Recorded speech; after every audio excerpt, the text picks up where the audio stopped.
Hello dear friends, पिछली video में हम लोगों ने 105 नंबर क्वेश्चन तक कवर किया था और आज की इस वीडियो में हम लोग 106 नंबर क्वेश्चन से शुरू करने वाले हैं। जो नए साथी चैनल पे पहली बार जुड़े हैं उसके लिए बता दें, हम लोग ये 500 VBI ऑब्जेक्टिव का सीरीज कर रहे हैं और दोस्तों ये पार्ट पूरा इससे पहले हम लोगों ने पार्ट 3 तक कंप्लीट कर रखा है। अगर आप लोगों ने नहीं देखा तो उसका लिंक मैं आपको डिस्क्रिप्शन पे या फिर प्ले लिस्ट पे डाल दूंगा। और दोस्तों मैं आपको गारंटी देता हूं, अगर आप लोग ये 500 ऑब्जेक्टिव को कंप्लीट कर लेते हैं तो दोस्तों 35 ऑब्जेक्टिव जो है पूछेगा आपको जो एग्जाम में वो यहीं से लड़ने वाला है। अगर आप लोग ये 500 ऑब्जेक्टिव का जो सीरीज है इसको अगर आप लोग देख लेते हैं तो ठीक है। चलिए दोस्तों, एक छोटी सी रिक्वेस्ट है, जो भी क्वेश्चन आपसे नहीं बने प्लीज आप उसको नोट करते भी जाइएगा या फिर स्क्रीनशॉट ले लीजिएगा। कोई भी क्वेश्चन हो, चाहे डाउट हो, और आंसर जो है वो तुरंत आपको फटाफट कमेंट करते जाना है। इससे जो है आपका कॉन्फिडेंस लेवल जो है वो बढ़ेगा। ठीक है, चलिए क्वेश्चन को शुरू करते हैं। किसी वस्तु पर आवेश की न्यूनतम मात्रा कम नहीं हो सकती है, यानी कि किसी भी वस्तु पर चार्ज की जो न्यूनतम मात्रा है उससे कम नहीं हो सकती है। कितना से? इसका जो राइट आंसर होगा वो है आपका 1.6 × 10⁻⁹ कूलम से, 10⁻⁹ कूलम से किसी भी वस्तु पर चार्ज जो है वो इससे कम नहीं हो सकती, यानी कि ऑप्शन ए आपका राइट आंसर होगा। काफी इंपोर्टेंट क्वेश्चन है। चलिए देखेंगे नेक्स्ट क्वेश्चन आपका हो जाएगा 107। ठीक है, दो वैद्युत क्षेत्र रेखाएं एक दूसरे को किस कोण पर नहीं काटती है? मतलब कि दो वैद्युत क्षेत्र रेखाएं यानी कि इलेक्ट्रिक फील्ड एक दूसरे को किस कोण पर काटती है? 90 डिग्री, 45 डिग्री, 30 डिग्री या फिर नहीं काटती है? तो दोस्तों इसका जो राइट आंसर है वो है आपका नहीं काटती है, क्योंकि हम लोग जानते हैं इलेक्ट्रिक फील्ड लाइन यानी कि वैद्युत क्षेत्र रेखाएं जो होती है वो एक दूसरे को कभी नहीं काटती है। अगर वो काटेगी तो फिर वो वैद्युत क्षेत्र रेखाएं होगी ही नहीं। ठीक है, तो इसका राइट आंसर जो है वो आपका ऑप्शन डी हो जाएगा। चलिए दोस्तों नेक्स्ट क्वेश्चन देखते हैं, क्वेश्चन नंबर 108। विद्युत आवेश का क्वांटम ESU मात्रक में होता है, यानी कि जो विद्युत आवेश का जो क्वांटम है वो ESU मात्रक में कितना होता है? इसका आंसर आप लोग फटाफट कमेंट करेंगे। ठीक है, इसका जो राइट आंसर होगा दोस्तों वो होगा आपका 4.78 × 10⁻⁻10। क्या हो जाएगा? 4.78 × 10⁻⁻10। ये जो है विद्युत आवेश का क्वांटम ESU मात्रक में होता है। ठीक है, राइट आंसर आपका ऑप्शन ए होगा। चलिए दोस्तों नेक्स्ट क्वेश्चन देखते हैं, क्वेश्चन आपका 109। स्थिर विद्युतीय क्षेत्र होता है, स्थिर विद्युतीय क्षेत्र जो है वो कैसा होता है? संरक्षित, असंरक्षित, कहीं संरक्षित तथा कहीं असंरक्षित या फिर इनमें से कोई नहीं? तो दोस्तों इसका जो राइट आंसर है वो है संरक्षित, यानी कि ऑप्शन ए। स्थिर विद्युतीय क्षेत्र जो है वो संरक्षित होता है। जो भी क्वेश्चन दोस्तों आपसे नहीं बने प्लीज आप उसको नोट करते हुए चलेगा। ठीक है, देखिए नेक्स्ट क्वेश्चन नंबर 110 काफी इंपोर्टेंट क्वेश्चन है और ये क्वेश्चन कॉन्सेप्चुअल क्वेश्चन है। देखिए, एक ही पदार्थ के दो गोले हैं ए तथा बी दिए गए हैं, एक पर प्लस क्यू आवेश तथा दूसरे पर माइनस क्यू आवेश। तो आप पूछिए, मतलब कि यहाँ पर क्वेश्चन पूछ रहा है कि ए का द्रव्यमान बढ़ जाएगा, बी का द्रव्यमान बढ़ेगा या फिर द्रव्यमान पर कोई प्रभाव नहीं पड़ेगा। देखिए दोस्तों, एक ही पदार्थ का दो धातु है, एक ए है और एक बी है। एक पर जो है प्लस क्यू चार्ज है और एक पर माइनस क्यू चार्ज है। अब हम लोग जानते हैं माइनस वाला जो प्रकृति होता है उसको खींचने की प्रवृत्ति होती है। ठीक है, माइनस का चार्ज जहां भी होता है वो इधर खींचता है। अब बताइए, अगर यहाँ पर कोई चीज को खींचेगा तो इसका मतलब क्या होगा? इसका वजन बढ़ेगा। तो इसका जो राइट आंसर होगा वो होगा बी का द्रव्यमान बढ़ेगा, यानी कि ऑप्शन बी। ठीक है, तो 110 का जो राइट आंसर है वो आपका ऑप्शन बी हो जाएगा। चलिए दोस्तों नेक्स्ट क्वेश्चन देखते हैं, क्वेश्चन नंबर आपका 111 यानी कि 111। यदि समरूप विद्युतीय क्षेत्र जेड अक्ष के अनुरूप हो तो समविभव होगा। यदि समरूप विद्युत क्षेत्र जेड अक्ष के अनुरूप हो तो समविभव होगा। XY तल, XZ तल, YZ तल या फिर कहीं भी, यानी कि यहाँ पर है इनमें से कोई नहीं। ठीक है, तो दोस्तों इसका जो राइट आंसर है 111 का इसका राइट आंसर आपका हो जाएगा XY तल। अगर आप लोग इसका कॉन्सेप्चुअल चाहते हो तो प्लीज आप लोग कमेंट करें, मैं नेक्स्ट वीडियो में बता दूंगा आपको कि ये कैसे होता है। ठीक है, इसका जो राइट आंसर है वो आपका ऑप्शन ए होगा। चलिए दोस्तों नेक्स्ट क्वेश्चन देखते हैं, क्वेश्चन आपका 112। प्रत्येक r त्रिज्या तथा q आवेश से आवेशित 8 छोटे बूंदों को मिलाकर एक बड़ा बूंद बनाया जाता है, तो बड़े बूंद की जो स्थितिज ऊर्जा है वो प्रत्येक छोटे बूंद की तुलना में होगी। मतलब दोस्तों यहाँ पर सिंपली कह रहा है कि दो क्वेश्चन को आपको भूल जाना है। देखिए यहाँ पर ये क्वेश्चन बार बार एनसीईआरटी में पूछा गया है। अगर आप लोग देखेंगे क्वेश्चन बैंक उठा करके तो ये क्वेश्चन कई बार पूछा चुका और सेम टू सेम यही क्वेश्चन। देखिए क्या है, 8 छोटे बूंद है। ठीक है, 8 छोटे बूंद को मिलाकर एक बड़ा बूंद बनाया जाता है। अब आपको सिंपली पूछ रहा है कि बड़े बूंद की जो स्थितिज ऊर्जा होगी वो प्रत्येक छोटे बूंद की तुलना में कितना गुना ज्यादा होगी? तो दोस्तों इसका जो राइट आंसर है वो हो जाएगा आपका 32 गुना ज्यादा। क्या होगा? 32 गुना। और ये क्वेश्चन यही क्वेश्चन पूछता है, यही ऑप्शन रहता है, इसी तरीके से ऑप्शन भी दिया हुआ रहता है, इसलिए प्लीज आप लोग याद रखिएगा इसका जो राइट आंसर हो जाएगा वो हो जाएगा 32 गुना। कितना हो जाएगा? 32 गुना। ठीक है, स्थितिज ऊर्जा जो है वो 32 गुना अधिक होती है छोटे बूंद की तुलना में। चलिए दोस्तों नेक्स्ट क्वेश्चन देखते हैं, क्वेश्चन नंबर 113। एक गोलीय चालक आविष्ट किया जाता है, इसके केंद्र पर वैद्युत क्षेत्र की तीव्रता होगी। यानी कि एक गोलीय चालक आविष्ट किया जाता है तो इसके केंद्र पर वैद्युत क्षेत्र की जो तीव्रता है वो होगी अनंत होगी, शून्य होगी, सतह के बराबर होगी या फिर इनमें से कोई नहीं? तो इसका जो राइट आंसर होगा वो आपका शून्य, यानी कि 0, ऑप्शन बी। तो गोलीय चालक जो आविष्ट किया जाएगा तो इसका जो केंद्र पर वैद्युत क्षेत्र की जो तीव्रता होगी वो राइट आंसर आपका ऑप्शन बी हो जाएगा, शून्य। देखिए दोस्तों नेक्स्ट क्वेश्चन, क्वेश्चन नंबर 114। क्या है? समानांतर प्लेट संधारित्र के प्लेटों के बीच परावैद्युत पदार्थ डालने पर संधारित्र की धारिता होगी। मतलब क्या पूछा दोस्तों, दो समानांतर प्लेट है, एक ये प्लेट हो गया, एक प्लेट ये हो गया। अब यहाँ पर डाइलेक्ट्रिक पदार्थ रखा गया। डाइलेक्ट्रिक पदार्थ मतलब परावैद्युत पदार्थ, ठीक है, यहाँ पर डाला गया। अब आप लोग बताएंगे इसका जो संधारित्र की जो धारिता है वो क्या होगी, बढ़ेगी या घटेगी। दोस्तों मैं आपको एग्जांपल के लिए बता दूं, जो आप लोग पंखा यूज करते हैं, छत पंखा, कोई भी पंखा, तो हम लोग एक चीज यूज करते हैं जो व्हाइट कलर का होता है, उसको कहते हैं कैपेसिटर। क्या कहते हैं, कैपेसिटर। कोई कंडेंसर बोलता है, कोई बैटरी बोलता है। तो दोस्तों उसमें जो है इसी का प्रयोग होता है, डाइलेक्ट्रिक का। उसका यूज क्या होता है, अगर आप उसको लगा देंगे तो जो पंखे का स्पीड है वो ज्यादा तेजी देगा, ठीक है, बहुत ज्यादा तेजी दे सकता है अगर आप लोग डाइलेक्ट्रिक यानी कि उस बैटरी को लगा देते हैं। तो जब भी हम लोग परावैद्युत पदार्थ का यानी कि प्रयोग करेंगे, यानी कि डाइलेक्ट्रिक पदार्थ का हम लोग प्रयोग करेंगे, तो इसका मतलब क्या होगा दोस्तों, 114 का जो राइट आंसर है वो बढ़ता है, यानी कि संधारित्र की जो धारिता है वो बढ़ता है। क्योंकि ये डाइलेक्ट्रिक डालने के बाद वो जो है एक प्रकार का चार्ज को जो है यानी कि बिजली को जो है कंज्यूम करता है और स्पीड को जो है बढ़ा देता है। तो राइट आंसर आपका ऑप्शन ए हो जाएगा, ठीक है। इसीलिए हम लोग देखते हैं घरों में कि पंखे का स्पीड जो है बढ़ जाता है अगर आप लोग नया बैटरी को लगाएंगे तो, ठीक है। देखिए दोस्तों नेक्स्ट क्वेश्चन नंबर 115, वैद्युत क्षेत्र में किसी द्विध्रुव को घुमाने में किया गया कार्य होता है। सिंपली आपको यहाँ पर फॉर्मूला पूछ रहा है कि इलेक्ट्रिक फील्ड में किसी द्विध्रुव को अगर घुमाएंगे तो किया गया कार्य यानी कि W बराबर क्या होगा। तो दोस्तों इसका जो राइट आंसर हो जाएगा वो है आपका W = me1 - cos theta. W = me1 - cos theta. ये फॉर्मूला बहुत बार पूछा गया है, इसका राइट आंसर आपका ऑप्शन ए हो जाएगा, ठीक है। चलिए दोस्तों नेक्स्ट क्वेश्चन देखते हैं, क्वेश्चन 116, निम्न में से कौन सा पदार्थ संयोजक तार बनाने के लिए सर्वाधिक उत्तम है। फटाफट इसका आंसर को कमेंट करेंगे, निम्न में से कौन पदार्थ है जो कि संयोजक तार बनाने के लिए सबसे ज्यादा उत्तम है, अधिक यानी कि इसका उपयोग किया जाता है। नाइक्रोम का, टंगस्टन का, तांबा का, मैग्नीज का। तो दोस्तों इसका जो राइट आंसर हो जाएगा वो है आपका तांबा यानी कि ऑप्शन सी। तो कौन सा पदार्थ है दोस्तों, तांबा पदार्थ है जो कि संयोजक तार बनाने के लिए सर्वाधिक उत्तम है। चलिए दोस्तों नेक्स्ट क्वेश्चन देखते हैं, क्वेश्चन 117, फ्यूज तार। ध्यान से देखेंगे आप लोग, 117 क्वेश्चन में हम लोग को आना है। सॉरी थोड़ा सा बैक चला गया। देखिए 117 फ्यूज तार किस पदार्थ से निर्मित होता है। तो दोस्तों ये जो फ्यूज तार है वो किस पदार्थ से निर्मित होता है, तो इसका जो राइट आंसर होगा वो है तांबा यानी कि ऑप्शन ए, ठीक है। तो फ्यूज तार जो हम लोग प्रयोग करते हैं उसका प्रयोग यानी कि वो किस पदार्थ से बनता है, तांबा से बनता है। और वहीं पे आपको यहाँ पर पूछ दिया कि जो संयोजक तार है इसके बनाने के जो सर्वाधिक उत्तम विधि है यानी कि सर्वाधिक उपयोग जो है किसका होता है, तो वो भी दोस्तों तांबा का यानी कि ऑप्शन सी होता है, ठीक है। ये सभी पॉइंट को जो ध्यान रखेंगे, कंफ्यूज आप लोग को नहीं होना है। अब देखिए दोस्तों नेक्स्ट क्वेश्चन क्या है 118, सॉरी ये 118 लिखा हुआ है। यहाँ पर देखिए क्वेश्चन काफी इजी है और इंपॉर्टेंट है।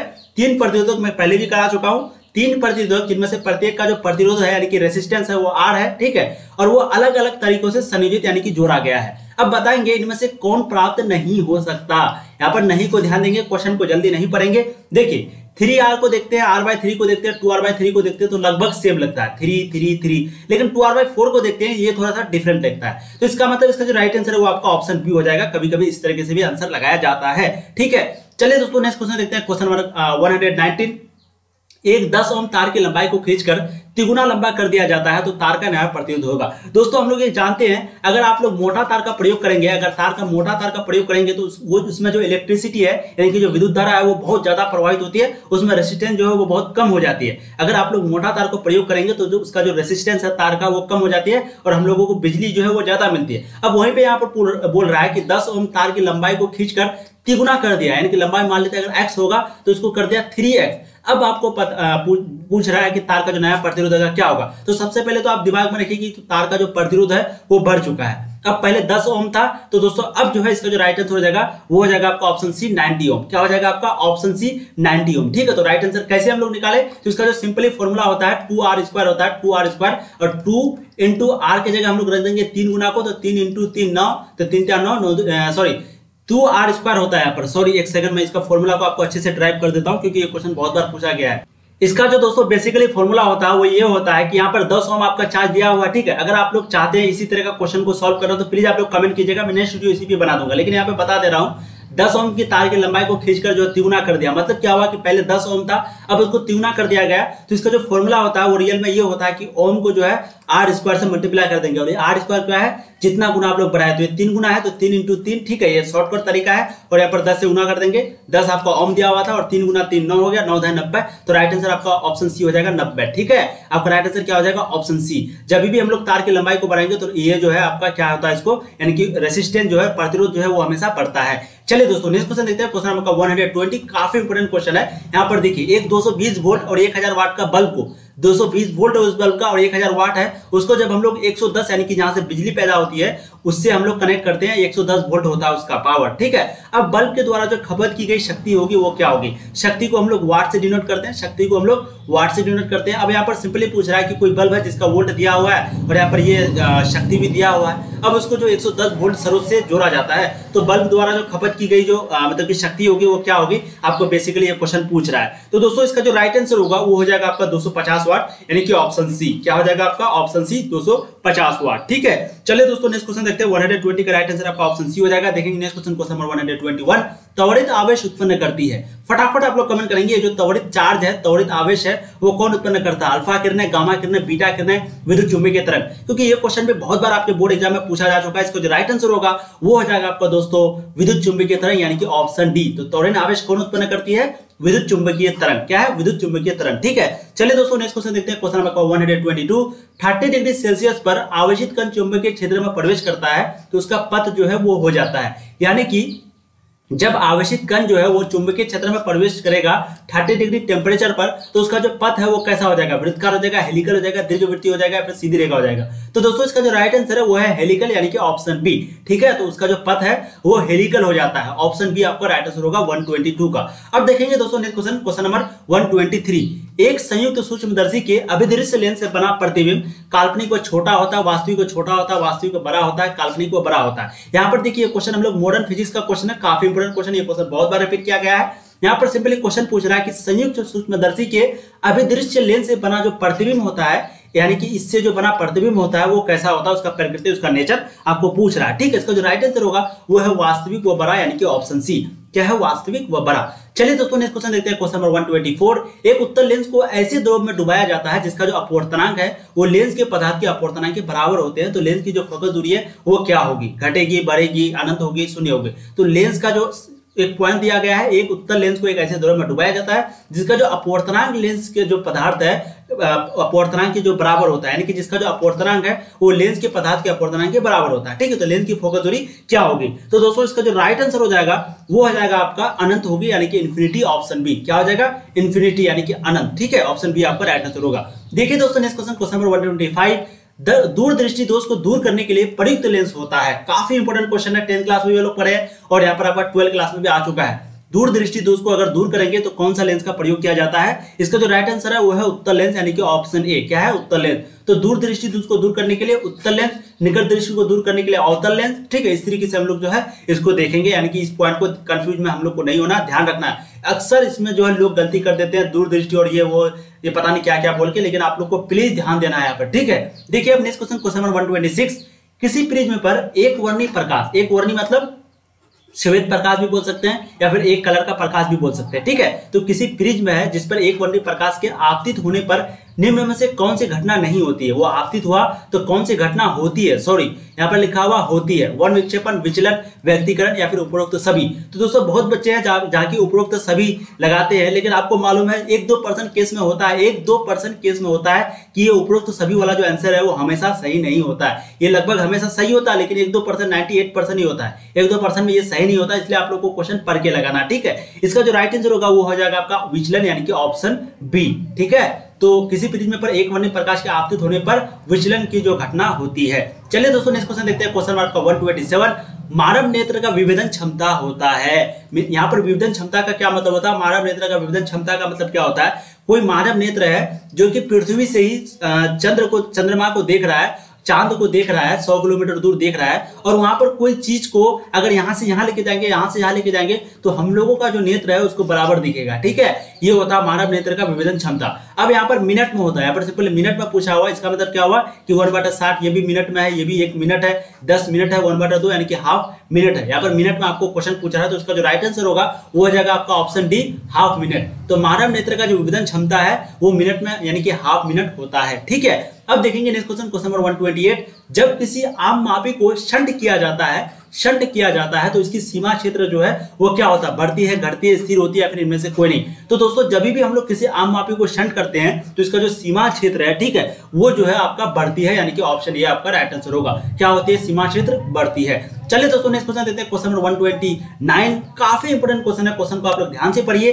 1 एम्पीयर परिसर सीमा के एक आम मापी के प्रतिरोध 0.9 ओम है, जिसका परिसर जो है 10 एम्पियर करने के लिए आवश्यक शंट होगा। दोस्तों अगर आप लोग चाहते हैं इसका सॉल्यूशन तो प्लीज आप लोग कमेंट कीजिए, मैं नेक्स्ट वीडियो में जो है आपको 100% का सॉल्यूशन बताऊंगा, ठीक है, क्योंकि वीडियो लंबी बन जाती है। बट मैं आपको इसका आंसर यहाँ पर बता देता हूँ। ये क्वेश्चन का जो आंसर है वो आपका 0.1 ओम है। अब एक छोटी सी बात यहाँ पर मैं आपको सजेस्ट करना चाहता हूँ, जब भी आप लोग बोर्ड एग्जाम में जब भी क्वेश्चन यानी कि एग्जाम देने बैठेंगे तो बहुत बच्चे क्या करते हैं, एक तरफ से क्वेश्चन बनाते जाते हैं। देखिए आपको वो गलती आपको नहीं करनी है। आपको क्या करना है, जैसे आपको टोटल 70 क्वेश्चन पूछेगा, ठीक है, 70 क्वेश्चन में आपको करना क्या है कि एक तरफ से सभी क्वेश्चन को बनाना तो शुरू करना, लेकिन सिर्फ वही क्वेश्चन को बनाना है जो क्वेश्चन बहुत इजी हो, जो क्वेश्चन न्यूमेरिकल नहीं हो, यानी कि क्वेश्चन पढ़ते ही तुरंत ऑप्शन दे दे, आंसर दे दे, ठीक है। जैसे कि यही क्वेश्चन को देखिए, विद्युत धारा के चुंबकीय प्रभाव की खोज की थी, तो आप लोग इसमें ज्यादा से ज्यादा 5 सेकंड लगेगा ये क्वेश्चन का आंसर देने में। अब इसी को सॉल्व करेंगे तो 2 मिनट ले लेगा। इसलिए आप लोग को वो क्वेश्चन बनाना है जो कि तुरंत बन जाए। जब आपसे 35 क्वेश्चन नहीं बनेगा तब आपको फिर न्यूमेरिकल बनाना है। जब आपसे 35 क्वेश्चन नहीं पूरेगा तब आपको फिर न्यूमेरिकल बनाना है, ठीक है। इसलिए मेरा ये एक सजेशन है। बहुत बच्चे क्या करते हैं, एक तरफ से बनाने लगते हैं और वो जो है उसका जो है टाइम वो खत्म हो जाता है, ठीक है। ये गलती आप लोग को नहीं करना है। इसका जो राइट आंसर होगा 129 का वो है 0.1 एम। क्या हो जाएगा, 0.1 ओम। प्लीज इस बात को आप लोग ध्यान में रखते हुए चलेंगे, ठीक है। और दोस्तों एक छोटी सी रिक्वेस्ट है, अगर अभी तक आप लोगों ने शेयर नहीं किया, प्लीज एक बार वीडियो एंड होने से पहले शेयर जरूर कर दीजिएगा, ठीक है। और पहली बार जो भी छात्र साथी चैनल पे जुड़े हैं उसको बताते हैं, यहाँ पर कंप्लीटली आपकी तैयारी होती है आईएससी की। आप लोग चाहे तो चैनल को देख सकते हैं, इसलिए आप लोग सब्सक्राइब और लाइक शेयर वगैरह सब कुछ कर सकते हैं, ठीक है दोस्तों। चलिए 130 क्वेश्चन देखिए, विद्युत धारा के जो चुंबकीय प्रभाव की खोज है वो किसने की थी, एम्पियर ने। काफी इंपोर्टेंट क्वेश्चन है और बहुत बार ये क्वेश्चन को पूछा गया है। एम्पियर ने की थी, ऑस्टेड ने की थी, फ्लेमिंग ने की थी, फैराडे ने की थी। तो इसका जो राइट आंसर होगा वो है आपका ऑस्टेड यानी कि ऑप्शन बी। क्या हो जाएगा, ऑप्शन बी, ठीक है। तो विद्युत धारा के चुंबकीय प्रभाव की जो खोज है वो ऑस्टेड ने की थी। देखिए दोस्तों नेक्स्ट क्वेश्चन नंबर 131, चुंबकीय फ्लक्स का जो एसआई मात्रक है वो क्या होता है। ये भी क्वेश्चन बहुत बार पूछा गया है, ठीक है। चुंबकीय फ्लक्स का जो एसआई मात्रक है वो क्या होता है, ओम होता है, वेबर होता है, टेस्ला होता है, या फिर इनमें से कोई नहीं। तो दोस्तों इसका जो राइट आंसर है वो है वेबर यानी कि ऑप्शन बी। तो चुंबकीय फ्लक्स का जो एसआई मात्रक है वो क्या होता है, वेबर। क्या होता है, वेबर। चलिए दोस्तों नेक्स्ट क्वेश्चन देखते हैं, क्वेश्चन आपका 132, तांबा जो है वो क्या होता है। ये भी क्वेश्चन मैं करा चुका हूं और ये भी क्वेश्चन बहुत बार पूछा गया है। तांबा जो है वो क्या होता है, अनुचुंबकीय, लौह चुंबकीय, प्रतिचुंबकीय या फिर अर्धचालक। तो दोस्तों इसका जो राइट आंसर है 132 का, इसका राइट आंसर हो जाएगा आपका प्रतिचुंबकीय यानी कि ऑप्शन सी। तो तांबा जो है वो प्रतिचुंबकीय होता है। चलिए दोस्तों नेक्स्ट क्वेश्चन देखते हैं, क्वेश्चन आपका हो जाएगा कितना, 133, निम्नलिखित में से किसकी चुंबकशीलता जो है अधिक होती है, प्रतिचुंबकीय के, अनुचुंबकीय के, लौह चुंबकीय की या फिर अर्धचालक की। तो किसकी चुंबकशीलता जो है वो अधिक होती है, फटाफट आप लोग इसका आंसर को कमेंट करेंगे। इसका जो राइट आंसर है वो है आपका प्रतिचुंबकीय यानी कि ऑप्शन ए। क्या है, प्रतिचुंबकीय, ठीक है। प्रतिचुंबकीय आपका राइट आंसर होगा 133 का। तो ये इसका जो चुंबकशीलता है वो काफी अधिक होती है। देखिए नेक्स्ट क्वेश्चन नंबर 134, दो समान चुंबक जिनमें से प्रत्येक का जो चुंबकीय आघूर्ण है वो m आपका दिया हुआ है।